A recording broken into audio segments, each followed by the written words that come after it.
Hello, what's up everyone? For today's video, maghimo tag binangkal.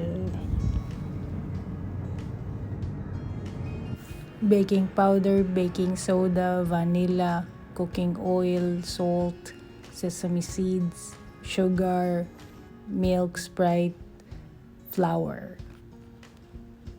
Mao na ang ingredients. Then, isagol tanan dry ingredients. Tanan dry.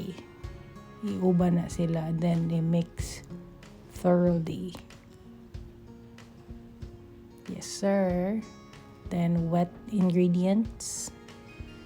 Isagol tanan. Then, mix again. Slowly pour the flour.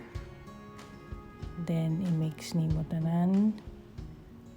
Hangtod ma-incorporate, just trust the process. Hindo-hindo, balik. Then, i-prepare ang sesame seeds. This point, maghimo na tag mga lingin-lingin nga gagmay. So, ang sesame seeds mo na itong i-coat to prevent na magpilit siya at the same time mahatag og humot and flavor sa ihimong binangkal balls. So, mo gina ang recipe mo. Bisaya data for today's video. Make sure init na ang oil and then medium heat lang siya and deep fry.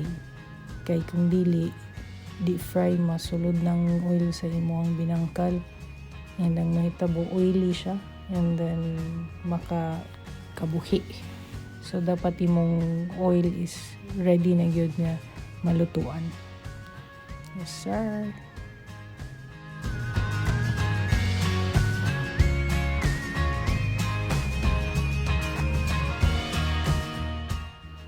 Balhin ta sa pikas burner kay murag naglisod si chef.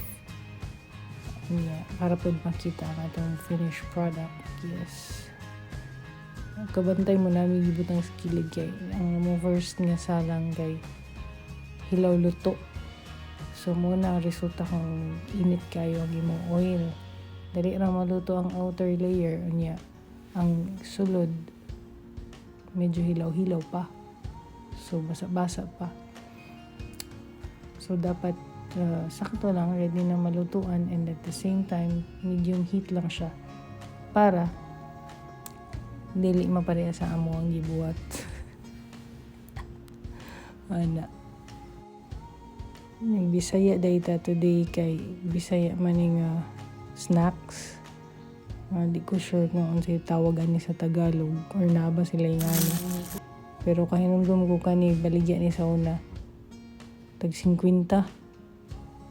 Kung sa to nga year pa. Pero gagmay pa ni. Kaya remember ko among silingan dito sa among balay sa akong lola. Na maligyag yung nani niya. Perfect kay sila muluto kay kanang perting cute kalingin niya. At the same time, perting gahia. Pero lami kay kanon kay dugay mamahurot. Pero ang importante, B-roll.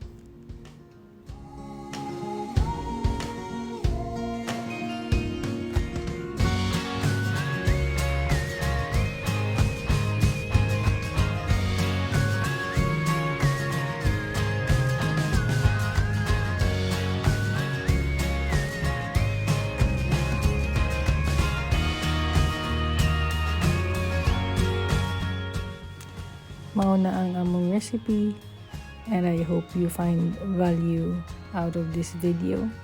And if you do, please like and subscribe to my channel to support. It's for free. Bye.